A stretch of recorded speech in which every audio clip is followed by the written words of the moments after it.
Petro aterroriza al país. Editorial Los Irreverentes. Las constituciones de algunos países, no de todos, contemplan la posibilidad de conceder poderes excepcionales al jefe de gobierno en circunstancias específicas, por necesidades extremas que ponen en grave riesgo la estabilidad del país. La Constitución de 1886 en el artículo 121 establecía que, en caso de guerra exterior, conmoción interior, podrá el presidente, con la firma de todos los ministros, declarar turbado el orden público y en estado de sitio toda la república o parte de ella. El precepto constitucional en la práctica habilitaba al presidente a legislar indefinidamente. Más de la tercera parte del siglo XX Colombia se mantuvo en estado de sitio. Y esa figura fue la que habilitó, por ejemplo, para que el presidente Julio César Turbay suscribiera el célebre Decreto 1923 de 1978, a menos de un mes de haberse posesionado como jefe de Estado. El decreto en cuestión, conocido popularmente como el Estatuto de Seguridad, se constituyó en una formidable herramienta para dotar de herramientas legales al Estado en la lucha contra el crimen organizado, particularmente los grupos guerrilleros terroristas.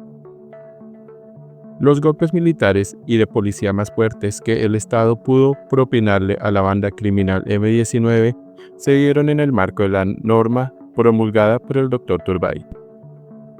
Los terroristas de la banda, de la que Petro hizo parte, respondieron la puesta en marcha del estatuto secuestrando la Embajada de la República Dominicana en Bogotá.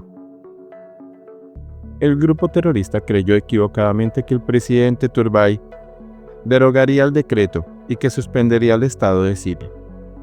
Se equivocaron.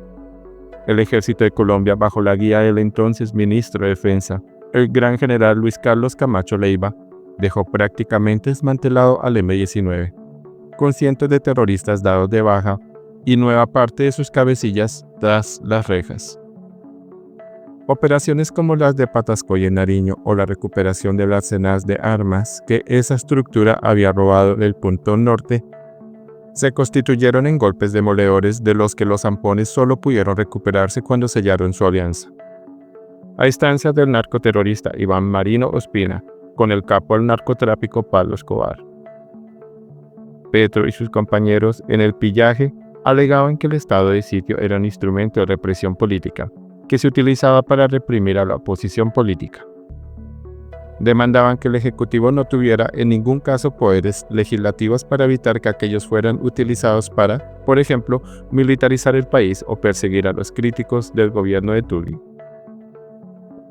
La lucha contra el estado de sitio fue una de las banderas del grupo terrorista que en 1991, ya desmovilizado, participó en la redacción de la Constitución que dirige a Colombia. Con el voto en contra de los delegados del M-19, los constituyentes consideraron que era necesario dotar al Ejecutivo con mecanismos que le permitieran, en casos excepcionalísimos, expedir decretos con fuerza legislativa para hacerle frente a situaciones extremas de orden público o de grave riesgo medioambiental o en medio de una crisis económica imprevista. Así nació la llamada conmoción interior que, con modificaciones de fondo, es una versión actualizada del célebre estado de sitio. Desde siempre se ha advertido que Petro está buscando la manera para eternizarse en el poder. En algún momento él mismo empezó a hablar de una constituyente, idea que no prosperó.